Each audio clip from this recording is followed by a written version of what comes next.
Hey, welcome to Old School Chemistry. We're going to do a Jee Main exam question. This comes from the August 27th, 2021 3 o'clock test. We're looking at question 4, and this is looking at ionic radius. The focus here is effective nuclear charge. Let's look at the prompt together. So it says correct order of ionic radius for these species, and then they give us 5 ions. So I wrote down the ions going from the smallest atomic number to the largest atomic number. So I'm looking at protons. So we have our phosphide ion has 15 protons, sulfide ion, chloride, potassium, and calcium. And then I wrote down the number of electrons that these have. So a neutral phosphorus has 15 electrons, but it just gained 3 electrons. It has 18 electrons. A neutral sulfur has 16 electrons, but it became an ion, gained 2 electrons, so it now has 18 electrons. Chloride, 18 electrons. Now the potassium, it has 19 electrons when it's a neutral atom. It lost an electron, so now it has 18. And then same thing with that calcium, had 20 electrons as a neutral atom.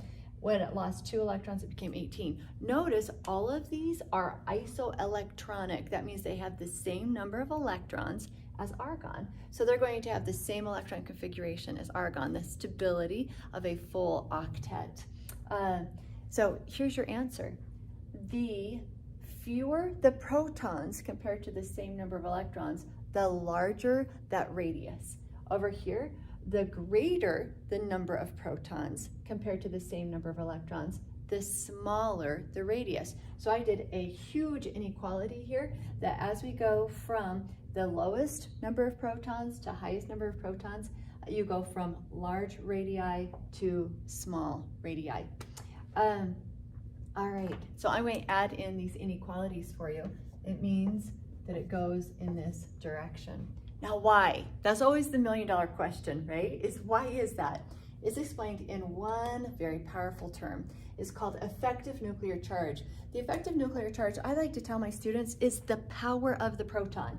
Okay, power of the proton. It's the proton acting, attracting those electrons. So it really makes sense. Think about these like magnets. If you have 20 little magnets, 20 positive charges in the nucleus acting on 18 electrons, that's going to have a much greater impact than only 15 little positive magnets. Okay, those 15 positive protons in the nucleus acting and attracting those 18 electrons.